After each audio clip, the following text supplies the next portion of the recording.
Most people know God is love. Most people know God, He is powerful, all knowing, ever present. But here's something almost nobody's talking about. And that is, what is the first thing God ever said about Himself? Not love, not power, something else entirely. And when you understand what that is and why He said it first, it will completely reframe how you see your purpose, how you see your gifts, and possibly explain why you've been struggling to activate that which is inside of you. Get ready. The conversation starts now. This guy just created and found or reverse engineered a water purification machine. So that relationship allowed us to start coming up with innovative solutions for people in the rural communities that lower deforestation. So last year we invested in two, they called Tsotso stoves, but like Tsotso ovens. For this lady who was doing cakes, buns, and all these things. So she wanted to grow her hustle in that area. But you know, you're in Kai where there is no electricity supply. Right. So, and that kind of business requires some sort of energy. So instead of using, the normal ovens that take a lot of time, she wanted to start supplying schools. So we invested in these total ovens that he created that are highly heat efficient. So they're very hot, but they use twigs. So you're not cutting down trees. Oh, like, so, okay. Like to And we bought two for this lady. We delivered the one. This lady uses the one and she's like, dude, I don't have enough dough for this one oven. That's wild. And with just that one oven, she got a contract with a school. Her neighborhood school was like, dude, you can now supply buns for the whole school. Wow. So can you imagine the economic impact that has on her? And then that one machine, another nonprofit started using it to train other people on baking. So she's now not only making money from her core business, she's now renting this thing out to other NGOs who are training folks and things. So it got to a point where the one was more than enough for her, that we even pushed the other one to Wangi. And now we've got that sort of helping communities there. And I think at one trade show, they had a list of over 60 people who wanted to buy one. Like we've got like a waiting list. Or expression of. So are these locally made? Locally made. Okay. Locally made. Everything. Are they readily available? Yeah. You can order them. They're readily available. But like the guy Lance is a missionary. So this guy's just innovative. It's not like he's doing it for business. He was like, oh yeah, I think this could help communities. That's crazy, man. Terry, tell me something. So I'm listening to you talk and I'm thinking, just the amount of impact that you've been able to make through your different initiatives and the different things that you've started. Let's talk about social impact for a little while, right? You're a believer. What drives you? What is your motivator? What gives you the energy to do all of these things? You don't, we're living in an age where people are just selfish. Everybody's looking for their own glory. Everybody's looking at, how can I make the most money that I can from this thing? How can I get the most glory, get the most clout out of it, right? We're living in a world full of clout chasers. So I'm looking at you and thinking, dude, you've done all of these things that have impacted people. But you've chosen to remain faceless. Right? But you're still doing all of this stuff. What drives you? What is the motivating factor there? I think, our environment really shapes us. So I grew up in a community where less than enough was common, right? Like abundance was not the status quo, right? So you kind of see that there's got to be more to life than just me getting out. So like me getting out of the hood was not enough. Right. It's about how many more people can we turn their lives around? How can we get to a point where we hate poverty enough that it's not just enough for you to get out by yourself. You want no one to ever get into that space. And I think my mom really modeled community for us, because we grew up in spaces where their siblings, my dad's siblings, everyone would stay together. Right. And I fell in love with being around people and sharing that community. And I think that sort of carried me in every venture I do. Like, it's not enough for me to just build wealth or do well for myself. I'm saying to myself, what would it look like if all of us were that way? Like, what would it look like if the conversation about Africa is about how we are such an abundant nation, not what we miss?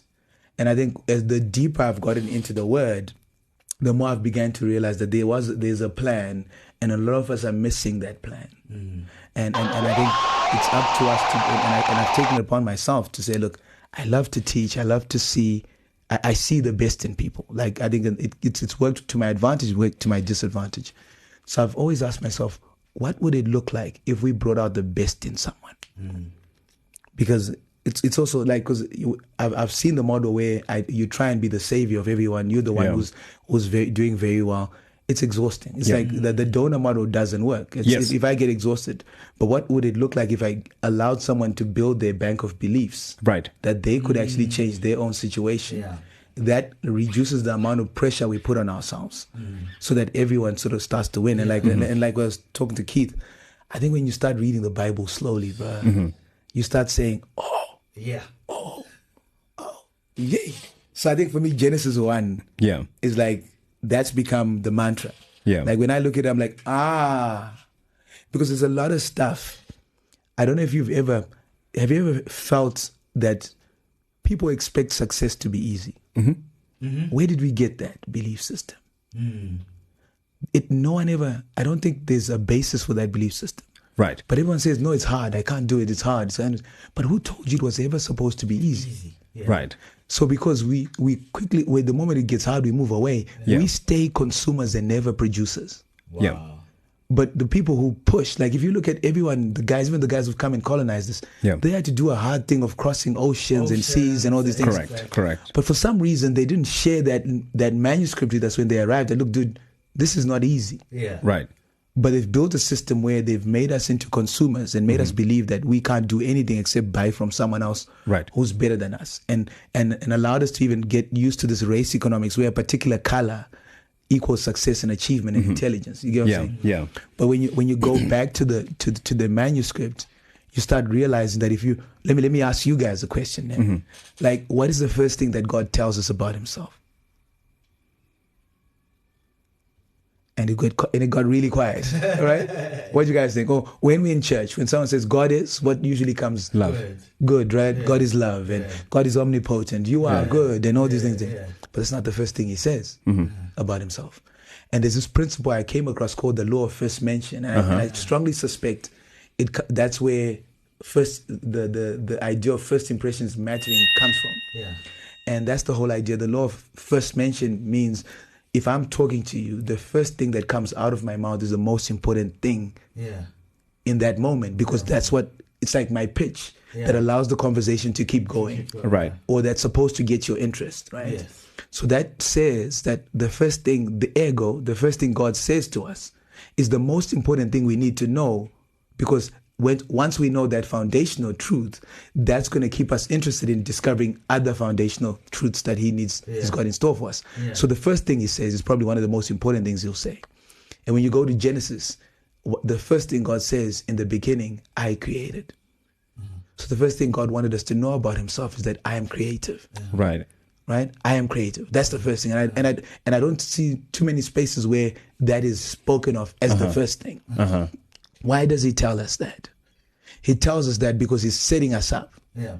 He's about to create us. And the first thing he says about it is let us create man in whose image? My image. Yeah. So what about his image is man? What about God's image?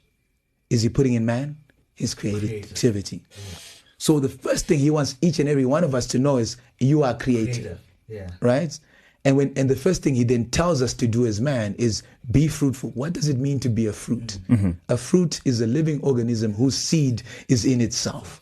So that's what he's saying is, I've put an aspect of my creativity in you. And the only way a fruit is useful is when it's being eaten, when you expose the seed. Yeah. Right. So he's saying, dude, I need you to show up on this planet and start exposing what I put in you. Because when you do that, it's going to cause you to increase. That's the multiply. Yeah. All right? It's going to cause you, and it says, be fruitful, multiply, replenish. What does replenish mean? Replenish means fill the earth. So when you've discovered the creativity that I've put in you, I need you to increase the utility of that creativity, and don't stop till the whole world knows you. Wow. Right? And just in case you think that it's, and at this point it's like, wait.